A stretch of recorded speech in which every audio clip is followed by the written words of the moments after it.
Саламатсыңарбы, урматтуу окуучулар жана ата-энелер. Бүгүн өлкөбүздө болуп жаткан кырдаалга байланыштуу 5 сабагыбызды мобилдик тиркемелер аркылуу өтүүгө туура келип жатат. Анда биз сабагыбызды баштасак, бүгүнкү математика сабагы биз процент жана бөлчөктөрдү өткөнбүз. Бүгүн өтө турган темабыз 216-беттеги проценттик өзгөрүүнүн аянт менен периметрге болгон таасири деген тема. Анда биз теманы маселе чыгаруу аркылуу түшүнсөк болот экен. Бизге мындай маселе берилиптир. Жагы 20 сантиметр болгон квадраттын периметрин жана аянтын аныктагыла. Эгерде квадраттын эки карама-каршы жагы 10%ке көбөйсө, ал эми калгандары 10%ке азайса, жаңы фигуранын периметри жана аянты эмнеге барабар болот деген суроо берилиптир. Демек, маселенин жообун табуу үчүн биз биринчи бул маселедеги квадрат деген эмне? Квадрат дегенибиз бардык жактары барабар болгон төрт бурчтук. Ушул төрт бурчтуктун биз биринчи өзүнүн аянтын жана периметрин таап алышыбыз керек. Аны 10%ке азайтуудан же көбөйтүүдөн мурун биз анын периметрин жана аянтын таап алабыз. Анда периметрдин формуласы боюнча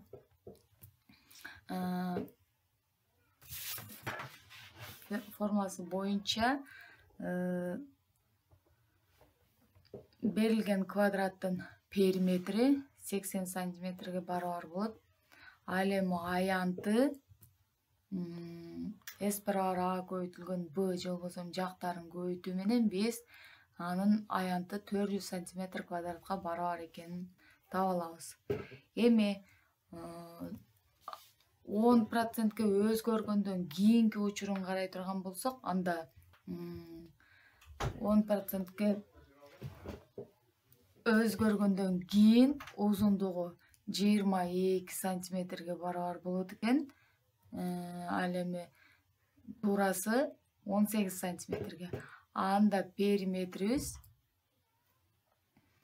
80 сантиметрге барабар болот дагы, аянтыбыз 396 сантиметр квадратка өзгөрөт экен. Кийинки, эгерде 20%ке барабар болсо, анда узундугу 24 сантиметр, туурасы 16 сантиметр болгон тик бурчтукту алабыз. Анын периметри 80 сантиметрге эле барабар болот. Ал эми аянты 384 сантиметр квадратка барабар болот.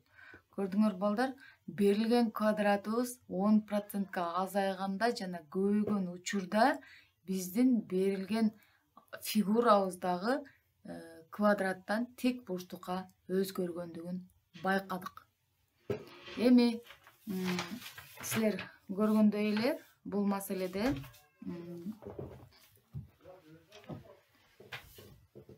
берилген квадраттын периметрин 10%ке жана 20%ке азайган, көбөйгөн учурун карадык. Кийинки 527-нчи номерди иштетип көрсөк, анда 527-нчи көнүгүүдө узундугу 50, туурасы 25 сантиметр болгон, бийиктиги 40 сантиметр болгон тик бурчтуу параллелепипеддин бетинин аянтын жана көлөмүн аныктагыла дептир. Эми бизде тик бурчтуу параллелепипед дегенибиз өзү бул бизде силер элестетсеңер болот, ошол отурган комнатанын бардык жактары тик бурчтуу параллелепипедди берет. Демек, ушул параллелепипеддин биринчи аянтын, бетинин аянтын жана көлөмүн аныкташыбыз керек экен. Андан кийин узундугун 20%ке, туурасын 40%ке чоңойтсок, ал эми бийиктигин 25%ке кичинейтсек, анда бетинин аянты жана көлөмү эмнеге барабар болот дейт. Анда жогорудагы маселеге карап бул маселени дагы чыгарып көрөбүз. Көлөмү. Бизде көлөмүн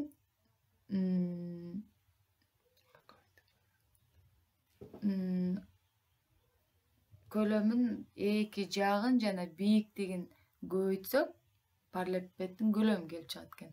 Көлөмдүн формуласы боюнча биздики 50.000 сантиметр кубка барабар болот экен. Силер билесиңер, эгерде аянтын тапсак сантиметр квадрат, ал эми көлөмүн тапсак сантиметр куб деген бирдикти жазууга туура келет. Демек аянтыбыз 8500 сантиметр квадрат экен. Анда проценттин формуласы боюнча табылган бирдикти 100гө бөлүү менен биз жоопторду алууга болот. Демек, көлөмүбүз бизде 63.000 сантиметр кубка жана периметрибиз 9.900 сантиметр квадратка өзгөргөнүн көрдүк.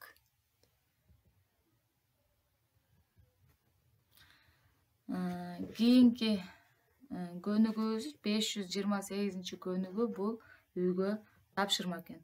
Анда жогорудагы маселелерди чыгарган шарттары боюнча бул маселени үйдөн отуруп алып чыгарсаңыздар болот.